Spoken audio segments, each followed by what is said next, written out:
course, we are going through our cross series, and it's already week 5. Last Sunday we discussed about week 5. One more landing the series, and of course, this coincides with our prayer fasting, and after prayer fasting, the 7 last words of Jesus, and now going to the cross sermon series, which is actually the 5 individuals in one crowd and how they were changed at the cross, at their encounter at the cross, how they changed it. So before I jump into the message, I just want to ask Apple, how have you been loving the series, and do you have any specific character or that you have? And how about you guys? Do you have among the 5 so far? And I know we have one more. I'd say so far, Simon of Cyrene. Simon of Cyrene. But then again, I like the Roman centurion too, and now I like also Joseph of Arimathea. I think that's the beauty of our series, that I get to have a better appreciation really of the cross, and digging deeper and looking at these characters just gives it more life when you look at the cross. Yes, I agree. For me also, it's like every individual has different, all of them have this real encounter to encounter, and they're never changed. Of course, the crowds were, they were changed. But the crowds, they're different, right? So from followers to traitors. Yes. So from Hosanna to crucify him. Exactly. Yes. Yeah. But yes, it's been a great series. How we started our year. It's been always encouraging year. As we start that with our, of course, with not just Victory SoCal, we do this as a global family in every nation, that we do the prayer fast, the annual prayer and consecration. Right? So, and then also with our Victory group. Oh yes, Victory of course. Group. So yes, it's just really gives it like more meaning, and as we dig deeper into the word from the as we start the year, and now through our Victory groups, it's just like the word being hammered down really. Yes. Oh yes, we're already in our mid of our Victory group meeting, and I know I see the pictures and how people have been really just having impactful, meaningful Victory group meetings. And all right, so switching gears now, that's why we're gonna jump into the word, and then gonna pray, because it's prayer night, right? So of course, last Sunday we talked about Joseph of Arimathea. Arimathea is actually about 20 miles from Jerusalem. So Joseph is from that area, a Jewish leader whose life was transformed. His life was changed after his encounter at the cross. He was the secret follower, the bold disciple. He was just watching Jesus from passivity to mission. His act of devotion to Jesus after he was transformed and it's really remarkable story. And tonight we're gonna look again at the text and see lessons that we can learn about the scripture. So are you guys ready? Yeah. Are you ready? Yes. All right, great. Okay, so I'm gonna read the text and then we're gonna pray. It says here in Mark 15:40-46. And when evening had come, since it was the day of preparation, that is the day before the Sabbath, Joseph of Arimathea, a respected member of the council, who was also himself looking for the kingdom of God, took courage and went to Pilate and asked for the body of Jesus. 44, Pilate was surprised to hear that he should have already died, and summoning the centurion, he asked him whether he was already dead. Verse 45, and when he learned from the centurion that he was dead, he granted the course to Joseph. And Joseph bought a linen shroud, and taking him down, wrapped him in a linen shroud, and laid him in a tomb that had been cut out of the rock. And he rolled a stone against the entrance of the tomb. All right, let's pray first. Father, thank you, Lord, for this evening. Thank you, God, for bringing us together safely in wherever we are, Lord. I pray, God, for that you would illumine your word as we study. I pray, Lord, that our hearts would be ready as we study your message tonight. In Jesus' name, amen. All right, so Of course, the Joseph of Arimathea was actually mentioned in 4 Gospels, proving that he is his significance in Jesus' story at the cross. And but as after reading the text, I just wanna mention first, right? So I'm gonna share about time. Joseph of Arimathea time with Jesus, his encounter. So tonight, that's what we're going to talk about. So, time is a gift from God. Would you agree? Yes. Right. So, and how we use it reveals our priorities. How we use it reveals our purpose. So it is one of the most valuable gifts we have, and we often don't realize its worth until it's too late. Until it's too late. So I realized this, when someone we love passes away. It's been almost a year since my dad passed away. I just can't think about that. Our hearts ache with one thought. I wish I had more time with him. I wish I had more time with the people, with my dad. Or, so as I've studied Joseph Arimathea, I kind of like that. I know when that's what could be the feeling. Joseph of Arimathea is an example of a man who moved from passivity, hesitation to action. So of course, I know from the moment, like when he saw Jesus' lifeless body cross, he was moved. So he wished he would spend more time with Jesus. He wished he was not. I would believe that he could have declared how much of devotion he had to Jesus, at the time when he was alive, and during that time. So when he recognized the importance of time, that's what I'm trying to point out. And yeah, so tonight we will see how Joseph used his time after his encounter with Jesus at the cross. So that's what we're gonna look at as we look at the time, and how did Joseph use that time after his encounter with Jesus. Right, so number one is Joseph recognized the urgency of time.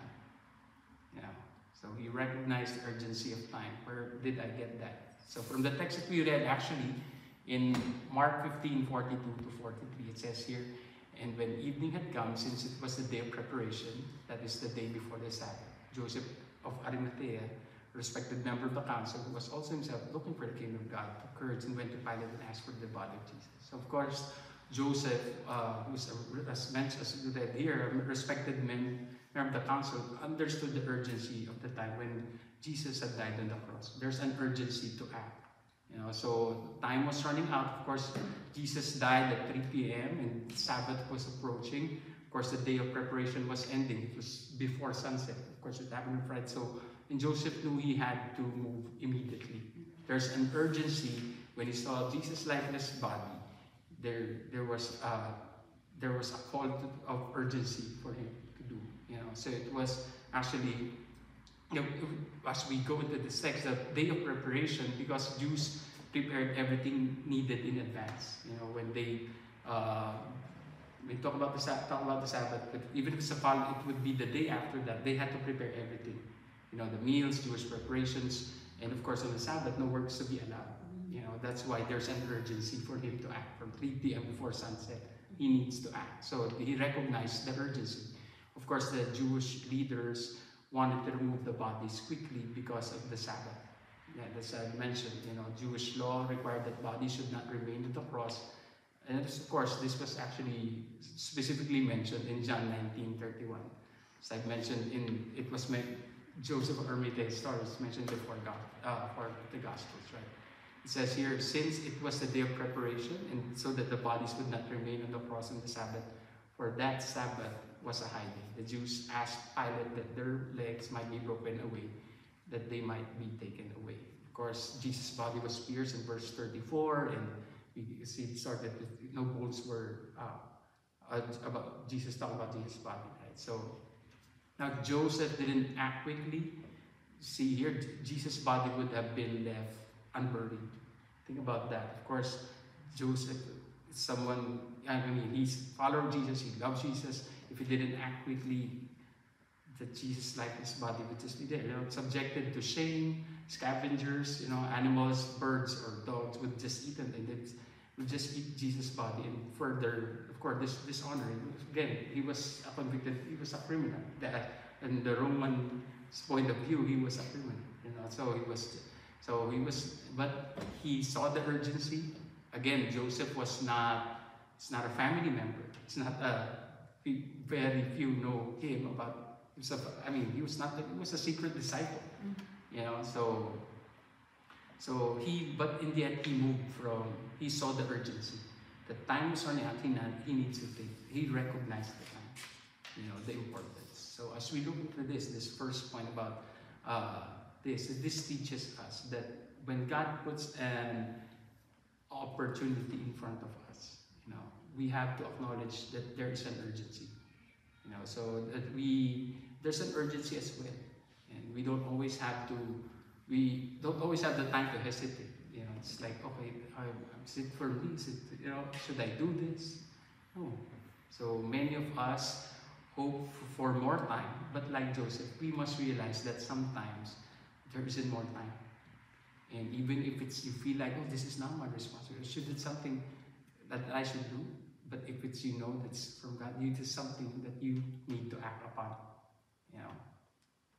So as you reflect, it's talking about point 1, as you reflect and look at everybody's busy, I understand that. As you reflect and look at your busy schedule, how do you manage your time that God has given you? Do you recognize that? Do you see that there's also an urgency? So is there an urgency for you to use it as well? Or just waste it? That's as Joseph, he saw the urgency, the time that was given to him at this specific moment. You want to share something? Yeah, because as was mentioned during the preaching, right, that Joseph was a secret disciple, right? And when you were talking about it, about the urgency, because he stepped out, he took action, right? Because he could have grieved Jesus also from afar, right? He could have, mourned for him silently, just like what he has done, right? From a distance. Yes. But I like what you said about urgency, because sometimes we think that we have time, like what you said, but sometimes we don't. Yeah. And sometimes you have that mindset that, oh, it's okay, there's a next time. Yes. But here, there isn't. Yeah. There was no next time. And I like that Joseph actually took hold of that opportunity to do that for Jesus. Yeah, I agree. That's why you need to recognize, first of all, if you acknowledge that time is a gift from God, then that gives you a bigger perspective on how you see time, how you use it, because it would. But or if you don't see that's a gift from God, that's just every day is just it's just another day, So you don't see the value of those. So earlier, I was pondering on this, right? Because because that's what this series really is, helping me envision really the cross. It's like a movie. It's like a movie clip, that I'm seeing it in a different really perspective. Like, what do you call that? It's like a series. It's like what do you call that? Like different characters. Yes, but like more focused on the characters and also on Jesus. Because when you said about the bodies that were crucified, they just leave them there to rot. Yeah, because they're criminals and they're not on the Roman. They're not supposed to get the proper burial, to do something. They're just left there. Yeah, it's like that's why it's a place. It's like it's really what do you call that? Like a severe really punishment, because it strips you of everything. The shame, the dishonor, everything. Not to the point even after death. Yeah. That your body is the body were treated like trash, Yeah. Like there's no value. You just leave it there to rot for animals to devour it. And when you look at that, and when I was thinking about it, like how could you? I mean, Jesus was treated as a criminal, right? Yes. So for them, yeah, he deserved that. But then again, because we know that he was the Son of God, just imagine that his he was treated so harshly, and then even after that, Yeah. he was supposed to just rot there. Yes. And that's why, well, as we go into the story later on, we see that and how this unfolded. But there's really an urgency. What could you think about that? Because sunset is up at that moment. It's between the afternoon and the sunset. Somebody, well, he needs to act. Again, could be the family member didn't do it, because they're fearful of what could have happened. Because we're gonna jump into the next one, but there's an urgency, and that's important that we recognize it. Yeah, so just don't let it as we apply that in our lives. Yeah, all right. I remember, like, this is a side comment, but I remember there's one of the sportscaster would mention. I'm talking about, think about life as you've got the brevity of life, like 70 to 80 years, and recognizing that, I only have 25 summers left, or 20 summers left, because if I'm turning 41, if it goes up to 70, there's only 25 summers left for you. So there's an urgency of time to do something, and just not waste it. Yeah. So, but of course, going back to this, it's Joseph recognized the urgency as he had this true encounter of Jesus. He needs that, So the thing is about Joseph, not only he recognized the urgency, he also treasured it. So it goes to our second point, right? So Joseph treasured the value of time. There's value to it, treasure, and it's not waste, So in 43, verse 43, we see here, Joseph took courage and went to Pilate and asked for the body of Jesus. So Joseph of Arimathea understood that time is short. He stepped forward at the most crucial moment. He was a wealthy, he was an influential man, which is part of the Sanhedrin, Jewish council, as you mentioned there. But his wealth could not buy more time with Jesus. Regardless of how rich and powerful he is, he couldn't bring back Jesus. Jesus is dead. But so what he could do, however, was use his time wisely. He chose to honor Jesus in his stead. What could he have done? So he boldly went to Pilate and asked for Jesus' body. So a risky move that could have cost him his reputation, like Nicodemus, reputation and position. So the move was costly. It was, of course, really costly. But he acknowledges that this decision places more value, more than anything. Place a higher value on his time doing this for Jesus, because it's valuable thing. This thing, as he honors him, he recognizes that this time, this is for Jesus. So he invested his time, his influence, resources to do what is right. No, of course, the secret of what this one, because he allotted this. He valued his time with Jesus so much that even in death, he wanted to honor him. Because he could have just do nothing, like what you mentioned earlier. Right? So that's one. So Joseph treasured the value of time. So when we lose, like I've mentioned, that when we lose someone we love, right? So as we apply this in our lives, so we don't regret not making more money. How many hours do I have to put in? Do I put in this week 70 hours of work or more? No, when we lose someone we love, we regret not making more memories. It's like, I wish I should have spent more time with that person, spend more time with this, because you value time. It's something that you couldn't bring back. So rather than waiting, again, Joseph took action that the way we use our time reveals what we truly value. So how we use our time where you are at, it reflects how you value that person or whatever it is that you're doing. So what we give our time and resources to shows what we truly care about. So as I'm going to say it again, what we give our time and resources to shows what we truly care about. So how about you, my brothers and sisters? Where do you spend your time? How about you? What's your take on this?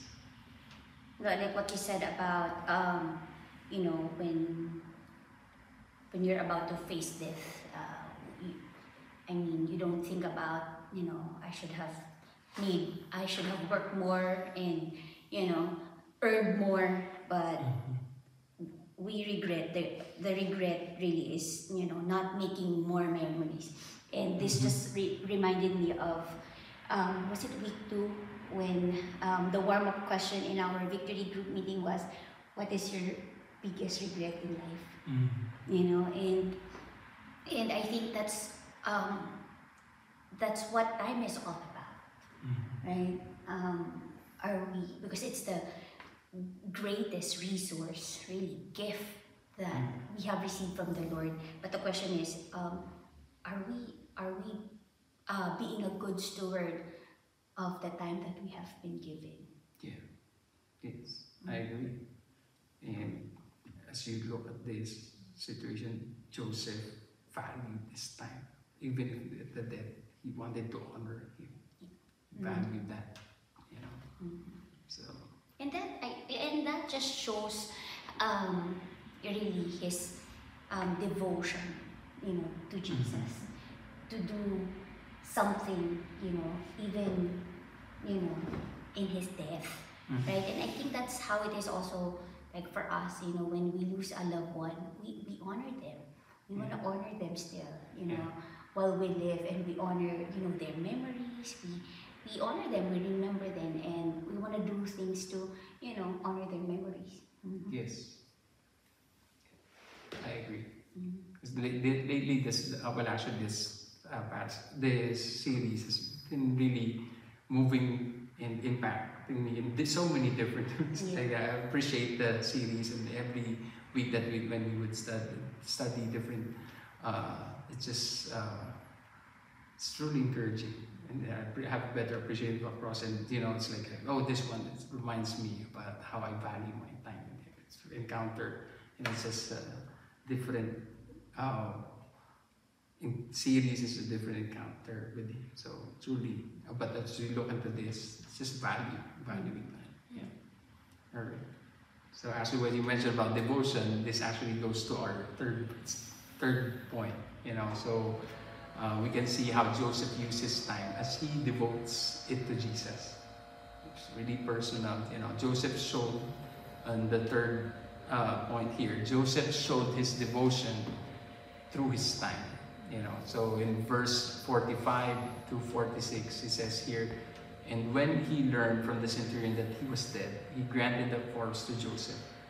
And Joseph bought a linen shroud, and taking him down, very personal, the act that he had done, wrapped him in the linen shroud and laid him in a tomb. So Joseph of Arimathea showed his devotion, not just by what he did, but by the time he dedicated to honoring Jesus. You know, he didn't just donate, or it's like, okay, I'm gonna donate. I have this extra too, and then I just could have approached Mary or whoever, like, by the way, I have this, I'm gonna donate this, you know, so, and that's my participation. But no, he was the one who did it, you know, he's an influential person, you know. Or he could have sent servants. Yeah, that's what I was trying to point out. To take care of it, you know. Yes, I agree. So, but he didn't, you know, he actively participated in Jesus' burial. It was a personal thing for him. Jesus was being taken down, wrapped him in linen shroud, laid him in a tomb, very personal in the moment. Like, imagine that, from the cross, being down, laying him in a tomb, you know. So he didn't ask somebody to buy the linen, you know. So of course Nicodemus was there also to help him. He didn't ask someone to take down Jesus. He was involved. It was really personal. Yeah. So he showed, like what you mentioned, it's not just a value, treasure, and devotion. It was through real devotion, you know. So he personally prepared Jesus' body, showing deep care and respect.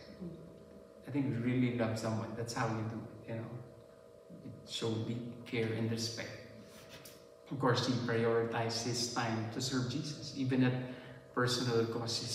It was an expensive tool. It's like, of course, as mentioned from last Sunday, the tools are expensive. Not everybody has that, you know. So he gave up his own tool.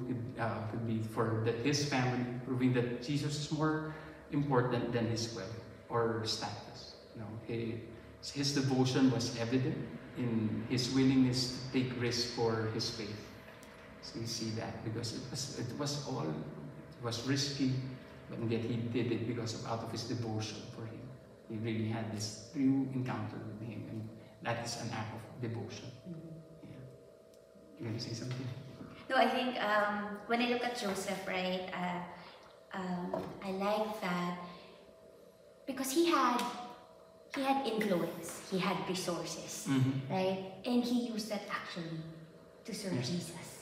Serve Jesus, because you know someone could have all the resources, the time and influence, but who cares, right? But for him, he had it, you know. And it's just it reminded me of, you know, like, you know, when God blesses us, He blesses us for a purpose, and that's how I see it, you know, that He had all that to use it to serve the Lord, and He used it to serve the Lord. Yes, he understood that, and it, of course, most likely it wasn't supposed to be when he was preparing that, but he gave what he had. Yeah. There was a purpose for There was a purpose, yes, yeah, that's right. So, as you look into this, right, Joseph's actions reminds us that true commitment to God, it requires time.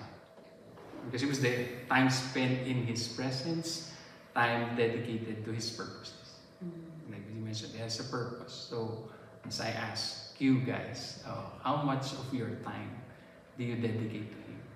So you reflect, how much of it do you, like, really devoting?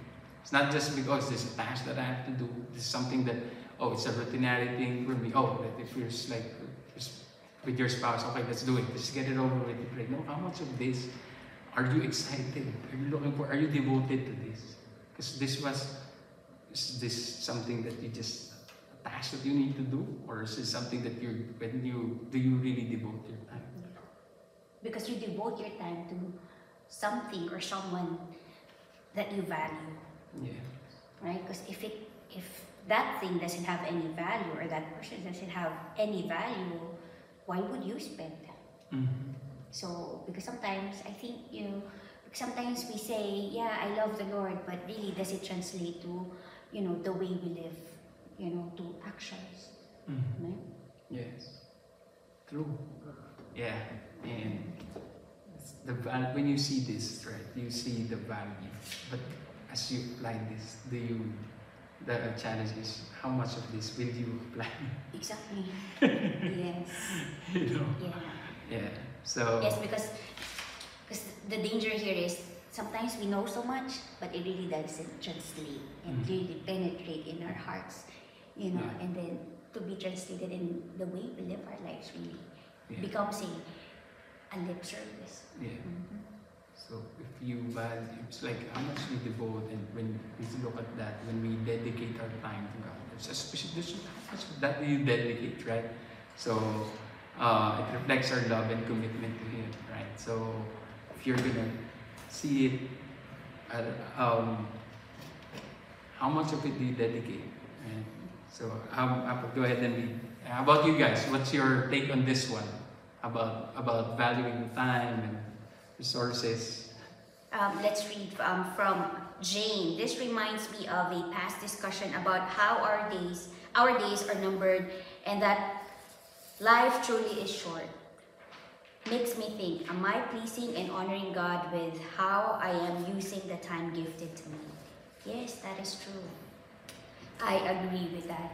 And for me, I think, personally, in my experience, when you experience death really in the family, and especially someone close to you, it really calibrates the way you think and the way you see life. You know, I lost my dad in 2018, and that really changed something in my heart, in me, really. That really, truly, time is short, and you know, with Kuya Jesse and Dad, you know, it's really. You would really you would really think and evaluate that, Lord, you know, I wanna be able to steward the time that you have given me, and really not waste it, and be purposeful in, you know, what you do. Yes, I agree. Yeah, I think that's why this is so meaningful for me, because you remember and how time really flies by, you know, and how much of it do you, it's the daily decision, how much do you really put time into growing your relationship with God, because you know, That and really pursuing His will and His purpose. I think you know, like for me, you really have to like reevaluate, and you know, and come to a point that, Lord, enough is enough. I've wasted so much time, and I don't want to waste it anymore. That I want to pursue you and your will, you know, the purpose, you know, why I'm here on earth, and not just, you know, run after things, and you know, but really pursue things that has eternal value. Yeah, true. I agree. And you know, of course, we look at the life of Joseph, right? Looking at the characters, but when you look at the cross, you look at Jesus. Jesus too gave his time. He gave actually everything. You know, see, his life for us. You know, because why? He sees us as valuable. You know, that's why he's like, okay, it's not like he didn't. He didn't, but he did. So he valued his time on earth and used it to fulfill God's purpose. Yes. You know, he died as our Passover lamb, you know, and paying the penalty for our sins so that we could have eternal life. Yeah, so that's why your devotion, my devotion, should be like, okay, because God dedicated himself.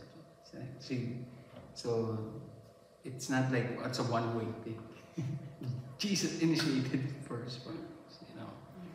Yeah. And it also was only a short time, you know, for Jesus. Mm-hmm. You know, I remember Pastor Robert mentioned this in one of the memorial service, you know, because sometimes we say, oh, he was too young, taken too young, too gone too soon. But really, who are we to say that?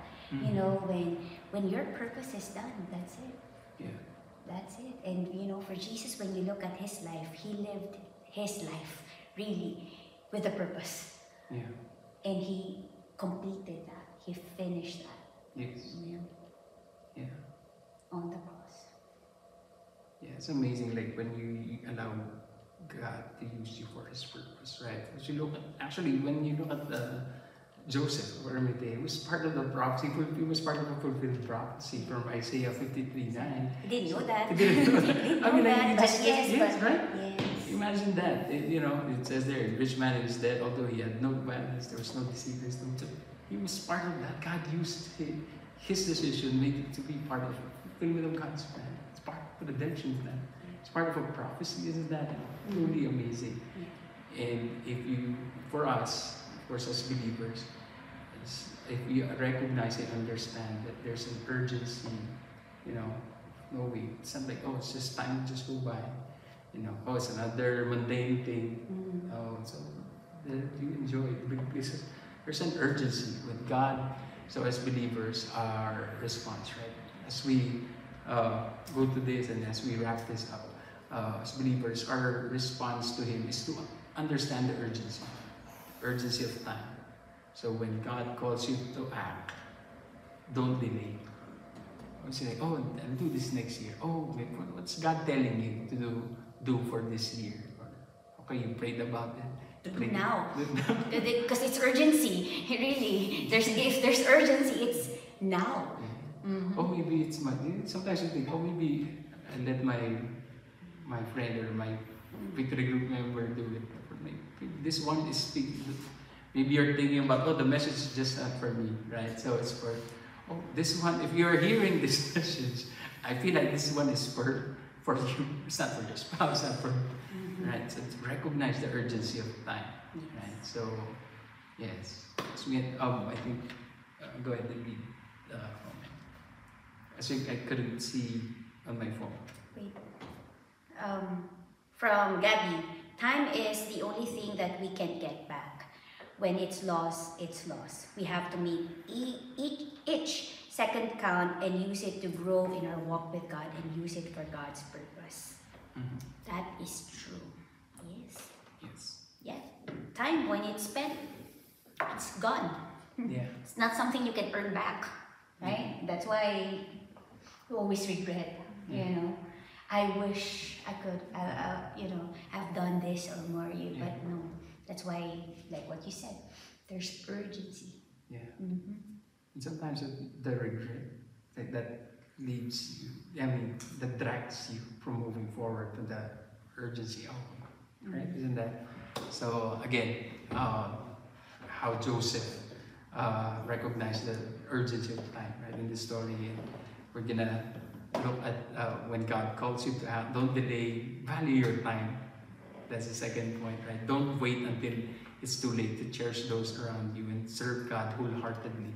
I think this is what it is, right? So serve God wholeheartedly, not half-heartedly. Serve Him, serve God's people, serve your family. If you have a bigger perspective, then you'll not be complaining too much, right? So, and of course, the last point is devote your time to God.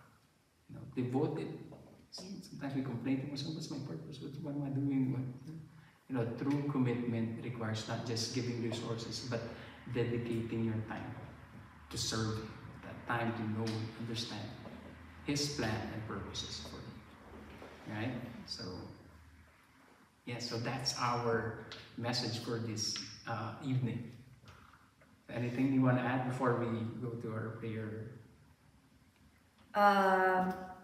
No, it's just interesting because in this culture, in the US, you'll hear this often. I don't have time.